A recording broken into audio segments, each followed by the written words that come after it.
हे what's up guys, welcome back once again. दोस्तों, आज की कहानी जो एक्सप्लेन करने जा रहे हैं उसका नाम है सी वाटर। तो कहानी की शुरुआत होती है ना खत्म होने वाले समुंदर से, जहां पर हम एक कोरियन कपल को देखते हैं जो बड़े खुशी खुशी अपना टाइम स्पेंड कर रहे थे। वो बड़े मजे से फिशिंग कर रहे थे, लेकिन तभी उनकी बोट के नीचे एक वाइट शार्क आ जाती है। लेकिन इतने में वो शार्क आदमी को घसीट कर ले जाती है, जिसके चक्कर में वो बोट भी पलट जाती है और वो लेडी भी गिर जाती है। वो बोट पर चढ़ने की कोशिश करती है, उसे लगता है कि वो बच गई, लेकिन तभी वो शार्क दोबारा आती है और उसे भी अंदर ले जाती है। जिसके बाद होना क्या था, उस एरिया के आसपास का पूरा पानी लाल हो जाता है और चारों ओर सन्नाटा छा जाता है। तो कुछ इस तरह से होता है इस कहानी का एंट्रो, जिससे कि आप समझ गए होंगे कि असल में ये कहानी कितनी खतरनाक होने वाली है। वहीं दूसरी तरफ हम यूली नाम की लड़की को देखते हैं, जो उसी बीच से अपनी सर्फिंग बोट लेके निकल जाती है। सर्फ करने के लिए वो बहुत ही बेहतरीन तरीके से बड़ी बड़ी लहरों के ऊपर सर्फ करती है, जिससे कि हमें पता चल पाता है कि यूली एक माहिर सर्फर है।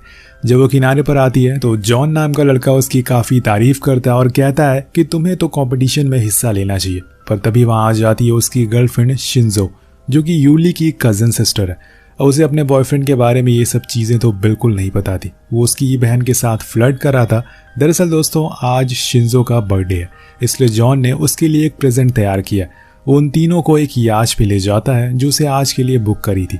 अब तीनों बहुत ही ज़्यादा खुश होते हैं, लेकिन तभी बोट में से क्लारा नाम की लड़की बाहर आती, जो कि सुपरवाइजर थी और एक तरह से इन तीनों की बॉस। अब उसे देखकर शिंजो का मूड ऑफ हो जाता है, क्योंकि वो नहीं चाहती थी कि आज के दिन कोई और उन तीनों के बीच में आए। लेकिन अब क्या कर सकते हैं, जॉन भी समझ जाता है कि उसकी गर्लफ्रेंड का मूड ठीक नहीं है, लेकिन वो कुछ बोलता नहीं है क्योंकि इससे माहौल और खराब हो सकता है। अब वो बोट को चलाना शुरू करता है और कुछ ही देर बाद ये लोग समुंदर के बीच में आ जाते हैं, जहाँ पर वो बोट को रोक देता है क्योंकि इनका प्लान है यहाँ पर फिशिंग करने का। अब यहाँ यूली तो पहले ही समुंदर में कूद जाती है, क्योंकि वो नीचे जाकर व्यू को एंजॉय करना चाहती है, इसलिए उसे थोड़ी ज़्यादा जल्दी थी। उधर ऊपर याच में अभी भी उन तीनों में अनबन हो रही थी।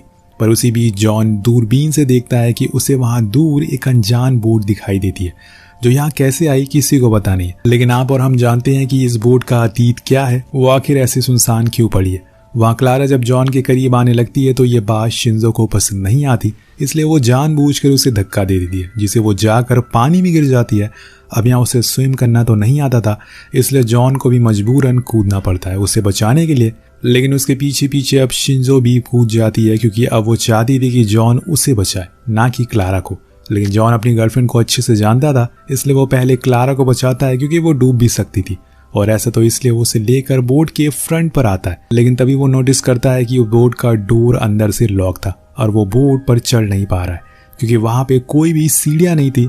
और इसी बीच यूली भी पानी की सतह पर आ जाती है। वो अपनी बहन को लेकर बोट के फ्रंट पर आ जाती है, लेकिन यहाँ पानी के नीचे कुछ हलचल देखते हैं, जो कुछ और नहीं बल्कि वही है। जी हाँ, ये असल में वही वाइट शार्क है। इसलिए वो तेजी से आकर सबसे पहले क्लारा को पकड़ लेती है और उसी समय पानी पूरा लाल हो जाता है, जिससे कि सभी डर जाते हैं और इधर उधर भागना शुरू कर देते हैं।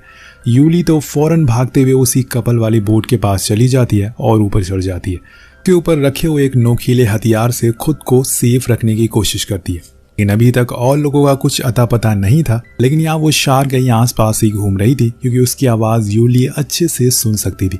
तभी अचानक से वो देखती है कि शिंजो और जॉन भी उस बोट के पास आ गए। वो उन्हें हाथ देती है और जल्दी से ऊपर खींच लेती है, लेकिन यहाँ शिंजो के पैर में शार्क ने काट लिया था, जिससे कि लगातार खून बहता जा रहा था। और ये देखकर शिंजो तो बेहोशी हो जाती है, पर जॉन फौरन अपनी टी शर्ट में से एक कपड़ा फाड़ कर उसके ऊपर बांध देता है, जिससे कि खून थोड़ी देर रुक सके। लेकिन अब इन्हें जल्दी से अपनी याच तक पहुंचना होगा, क्योंकि ये बोट तो बहुत ही छोटी है और वो शार्क किसी भी समय इसे पलट सकती है। लेकिन इसके सामने एक मुसीबत है, और वो ये है कि इस बोट का एंकर नीचे किसी पत्थर पर अटका हुआ है, जिसकी वजह से ना तो ये आगे बढ़ रही है और ना ही पीछे। इसलिए किसी को नीचे जाना होगा और उस एंकर को हटाना पड़ेगा, तभी ये बोट आगे बढ़ पाएगी। अब यहाँ सबसे अच्छी डाइविंग तो यूली को ही आती है, इसलिए वो तैयार हो जाती है नीचे जाने के लिए। लेकिन ये खतरे से खाली नहीं था, क्योंकि वो शार्क इनकी फिराक में ही बैठी हुई है और उसने अब शिंजो के खून को भी स्मेल कर लिया, जिससे कि वो चौकन्ना हो गई है। लेकिन वो फिर भी नीचे जाती है और कुछ ही देर बाद उसे वो रस्सी मिल जाती है जो एंकर से जुड़ी हुई थी, जिसकी मदद से वो उसे बाहर निकाल देती है। लेकिन जब उसकी बारी ऊपर आने की होती है तभी वो शार्क फिर से उनकी तरफ आना शुरू हो जाती है और ऊपर जॉन तो चौकन्ना हो चुका था। अब इधर शिंजो को भी होश आ चुका था, इसलिए वो दोनों ही बोट के मिडल में आकर बैठ जाते हैं और अपने हाथ में वो नुकीला हथियार ले लेते हैं। वही नीचे यूली जैसे तैसे खुद की सांस को रोक कर रखती है और मौका मिलते ही ऊपर आ जाती है, जिसके बाद वो लोग फौरन अपने हाथों से उस बोट को आगे बढ़ाना शुरू कर देते हैं। लेकिन ये इतना आसान नहीं था क्योंकि इसमें काफी एनर्जी लग रही थी। ऊपर से उनके सर पर ही सूरज था जिससे कि उन्हें थकावट होना शुरू हो जाती है। तभी जॉन गुस्से में अपने अंदर की बात सभी को बोल देता है। वो कहता है कि मुश्किल समय में ही आपको इंसान की परख होती है। वो शिंजो के सामने यूली से कह देता है कि ये सब तो तुम्हारी वजह से ही हो रहा है। तुमने शिंजो को ये आइडिया दिया था, इसलिए मैं जानबूझकर क्लारा को साथ यहाँ लाया हूँ क्योंकि मेरा उसके साथ अफेयर था और आज मैं शिंजो से ब्रेकअप करने वाला था। ये सब सुन के वो उसे एक चाटा लगाती है, लेकिन तभी वो शार्क फिर से एक्टिव हो जाती है और उनके बोट के चारों ओर घूमना शुरू हो जाती है। कुछ समय के बाद वो एक छलांग मारती है जिससे कि इनकी बोट पलटते पलटते रह जाती है। अब यहाँ जॉन का दिमाग सनक चुका था। वो शिंजो से कहता है कि हमें स्विम करके अपनी याच तक जाना होगा, लेकिन वो मना करती है और कहती है कि तुम पागल हो गए हो क्या, अगर हम नीचे उतरे तो सभी लोग मारे जाएंगे।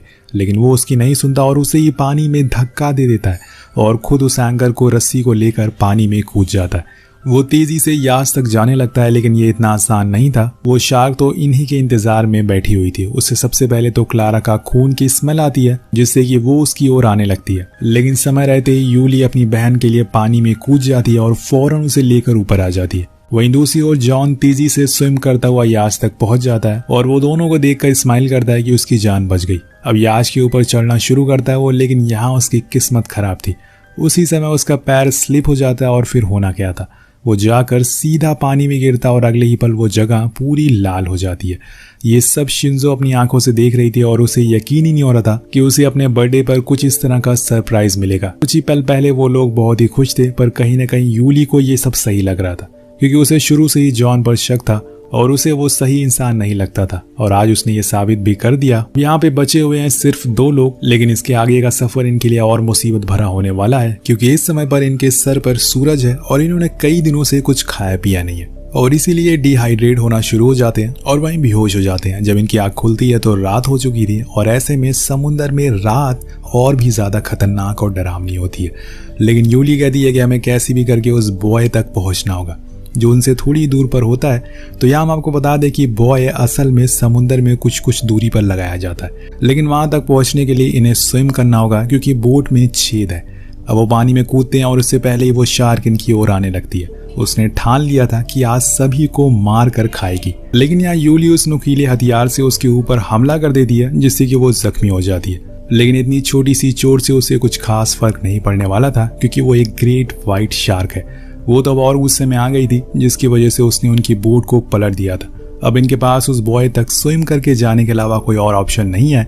इन्हें ये नहीं भूलना चाहिए कि ये अभी पानी में है जो कि है शार्क का घर और इन्हें फौरन वहां तक पहुंचना होगा।